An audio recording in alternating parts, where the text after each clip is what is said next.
मैं पुंछ से आता हूँ और हमारे रजौरी पुंछ और पीर पंजाब रीजन के बहुत सारे लोग और चनाब वैली के बहुत सारे लोग और कश्मीर के डिफरेंट एरियाज़ के बहुत सारे लोग इस टाइम पे सुजमा बठिंडी इस एरिया में स्थापित हैं। 5-5 मरले 10-10 मरले ज़मीनें लेके मकान बनाए हैं उन्होंने। पहले तो इन लोगों का शुक्रिया जिन्होंने उनको उस टाइम पे उस सख्ती का टाइम पे बसने दिया यहाँ पर लोगों को, क्योंकि वो एक दौर था। हमने अपने घर जो है वो मिलिटेंसी में जलवा दिए हुए हैं, कुछ उड़ गए हुए हैं, कुछ इस तरीके से हो गया हुआ है। और आपके विश्वास से मैं यहाँ से कहना चाहूँगा कि जम्मू कश्मीर के एडमिनिस्ट्रेशन को, हमारी हिंदुस्तान की गवर्नमेंट को, कि सबसे अगर कोई बड़ा हिंदुस्तानी है तो वो ये लोग हैं जो माइग्रेट करके इन्होंने मिलिटेंसी को रिजेक्ट किया, इन्होंने सारी चीज़ों को रिजेक्ट करके हिंदुस्तान का झंडा उठा के आगे जम्मू में बैठे थे। ये लोग कोई मशवरे से वहाँ से नहीं आए थे, ये इसलिए आए थे कि क्योंकि मिलिटेंटों की लिस्टें निकली थी, लिस्टें निकाल के इनको नॉमिनेट किया गया था कि लोगों को मारा जाए। तो वो लोग वहाँ से निकले, वो लोग यहाँ पर आगे बसे। और बाकी जहाँ पर जितने भी आपको इस टाइम पर जो पब्लिक दिख रही है, ये सारे के सारे वो लोग हैं जो लोग 100 साल से यहाँ पर रह रहे हैं। 1947 से पहले के लोग यहाँ पर रह रहे हैं। इन लोगों की सिर्फ एक गलती है, क्योंकि अनपढ़ता के कारण, गुर्बत के कारण 1953 के अंदर जब शेख साहब ने इसको किया था तो उस टाइम पर लोगों को रेगुलाइज कराना था। लेकिन आज तक भी इन लोगों को अगर किसी बुजुर्ग से हम पूछेंगे तो वो आज भी स्टेट लैंड को कहता है मेरी मालकी ज़मीन है। तो वो एक हमारे एक अनपढ़ता के कारण से, गुर्बत के कारण से नहीं करवा पाए। और उस गलती की सज़ा ये नहीं हो सकती आज के यहाँ पर कम से कम बठिंडी, चिवादी, सुजमा इस एरिया के अंदर कम से कम 5 लाख लोगों की पॉपुलेशन है इस टाइम पर। इन 5 लाख लोगों को घर से बेघर कर दे सरकार, सिर्फ एक गलती की वजह से कि वो जानते नहीं थे इस काम को। तो ये बहुत ही नाजायज़ होगा। हम आपकी विसाल से, एलजी एडमिनिस्ट्रेशन से, एलजी साहब से, यहाँ से होम मिनिस्टर साहब, क्योंकि इस टाइम पर जम्मू कश्मीर स्टेट जो हमारी है वो डायरेक्टली उनके अधीन में आती है, तो होम मिनिस्टर साहब से रिक्वेस्ट करते हैं, गुहार लगाते हैं कि जी इस तरीके का कोई ना किया जाए जिससे लोग दरबदर हो जाएं। आपकी विसाल से हमें इतना ही कहना है।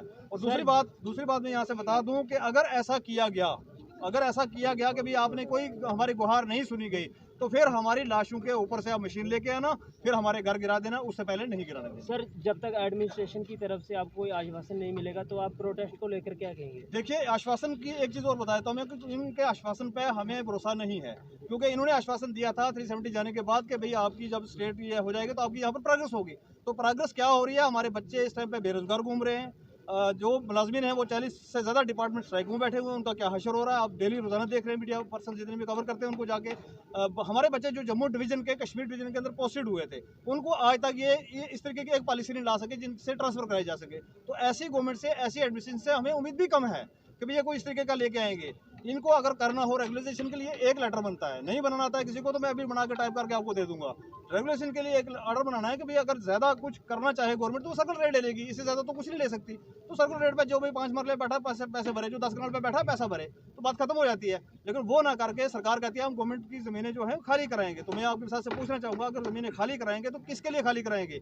ये वो पक्के हिंदुस्तानी लोग हैं जो रजौरी पुंछ से आए हैं, ये वो पक्के लोग हैं जो चनाब वैली से आए हैं, ये वो पक्के लोग हैं जो कश्मीर से भाग के मिलिटेंसी को रिजेक्ट करके यहाँ पर आए हैं, और ये वो पक्के लोग हैं जिन्होंने 47 के अंदर अपने परिवार को, अपने बहुत सारे लोगों को खोया है और यहाँ पर आगे बैठे हैं। इनसे बड़ा हिंदुस्तानी तो मेरे को कोई नजर नहीं आता है कि जिसको आप लाके यहाँ इन जमीनों में बैठाएंगे और इनको यहाँ से खदेड़ के कहाँ भेजेंगे, वो जरा सरकार हमें बता। सरकार लोगों की है, सरकार हमारी है, हम सरकार के हैं, इसलिए सरकार को चाहिए ऐसे फैसले नहीं लेने चाहिए जिससे लोगों को नुकसान हो। सरकार को हमेशा चाहिए लोगों को राहत देने के लिए, लोगों के उनको फैसिलिटी होनी चाहिए सरकार की तरफ से। अगर हमें ये रकबा को सरकार का था तो उस वक्त सरकार ने हमें मना करना चाहिए था। जिस वक्त ये आबादी जहाँ पे लोग बसे यहाँ पे, तो सरकार ने, किसी ने हमें मना नहीं किया, किसी ने नहीं रोका। उसका मकसद ये था कि ये हमारी ज़मीन मलकीत है, हमें मलकीत बना के इस पर बैठाया गया है।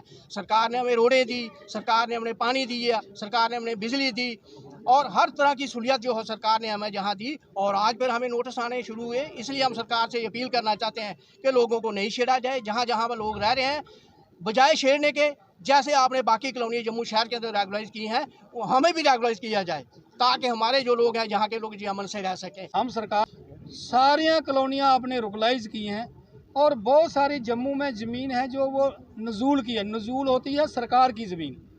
नज़ूल उसको इसलिए कहा जाता है, हमारे आम लोगों को पता नहीं है। नजूल इसलिए उसको कहा जाता है कि वो म्यूनसिपलिटी हदूद के अंदर होती है, इसलिए उसको वो नजूल में आ जाती है। तो आज ये हमारी जो ज़मीन है ये भी नजूल के अंदर है, क्योंकि यहाँ भी म्यूनसिपल कॉरपोरेशन का कारपोरेटर है।